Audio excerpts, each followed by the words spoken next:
calls the local police. "I've got the bombshell you've been waiting for." Samuel Bateman is a FLDS follower originally who started his own branch of the FLDS. He broke off and started his own religion. My name is Trent Nelson. I'm a photojournalist with the Salt Lake Tribune. I started covering polygamy in 2005. That was my first trip down to Short Creek, which is Hildale and Colorado City, Arizona. When Warren Jeffs took over control of the FLDS church, things got a lot more strict.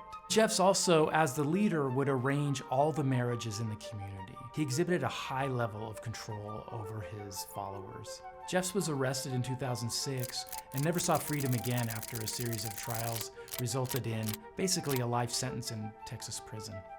Samuel grew up in Colorado City. He attended Warren Jeffs' trial, and that's something he used to prop himself up a little bit. So despite the fact that Warren Jeffs is alive, Sam Bateman begins telling everyone who will listen that actually Warren, is now kind of immortal and speaking to Sam, and now Sam will tell you what you need to be doing in life. So Bateman amasses about 50 followers, and they call themselves the Samuelites. That was rude. Christine Marie is a woman who runs a charity, Voices for Dignity, in Colorado City, Arizona. Voices for Dignity became the place that FLDS members who still believe in Warren Jeffs and still follow his teachings could go for help. Hey, can I feed the animals? Esther Beislein is an FLDS member and works with Christine Marie and her Voices for Dignity charity. I happened to be there when he showed up, and he was asking for some help. Samuel Bateman was somebody who in 2019 was facing hard times. He didn't have a lot of money and he was going through a divorce. Kind of felt sorry for him, this poor guy doesn't have any money, his wife left him. He was somebody who was getting help from Voices for Dignity. And so that's where Christine met Samuel.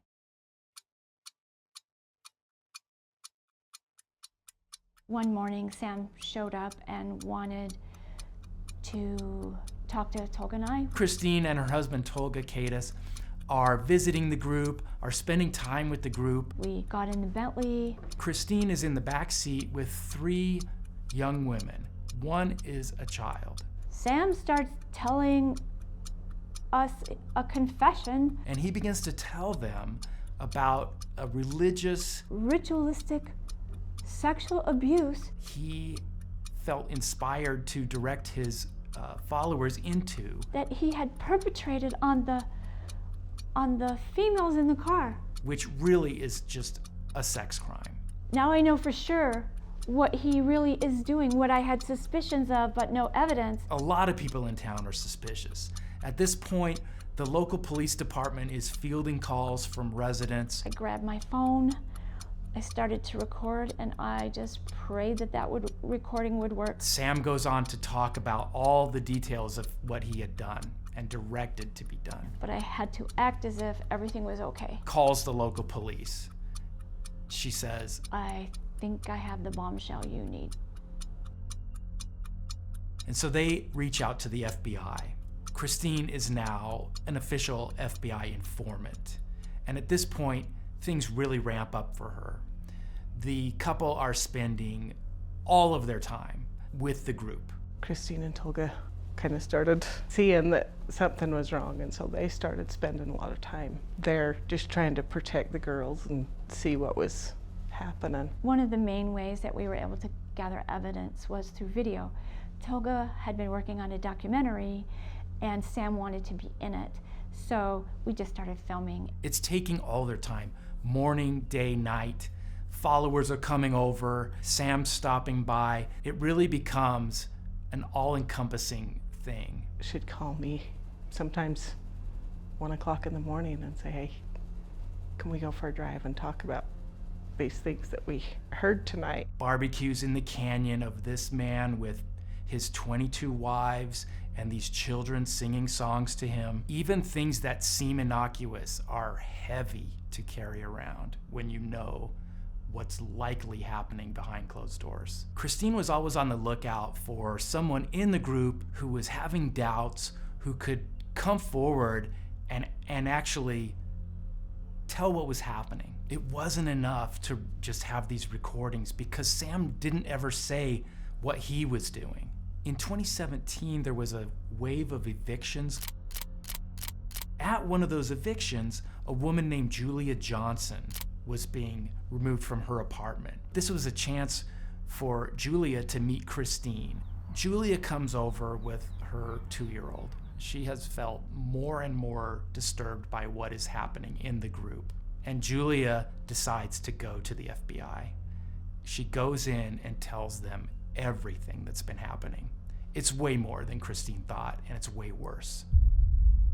Christine had come out with a plan to isolate Bateman so that the FBI could arrest him. He had a small warehouse across town. They had him come over one morning to film an interview. And they asked him not to bring any of his wives so that things would be quiet. Sam came in with 3 of his wives. Tolga texts out the code that we're at the warehouse, there's 3 extra people here. He goes and walks to his camera, and right then, he says, about 25 FBI agents swarmed into the room. They picked up Bateman out of the chair he was seated in, put him against the wall. They got everybody kind of isolated and took him off. I was uniquely placed because of my background, my education, and the trust that they had in me and the work that we had done with Voices for Dignity. I really didn't love doing that, but it had to be done, and I was the only one who could do it.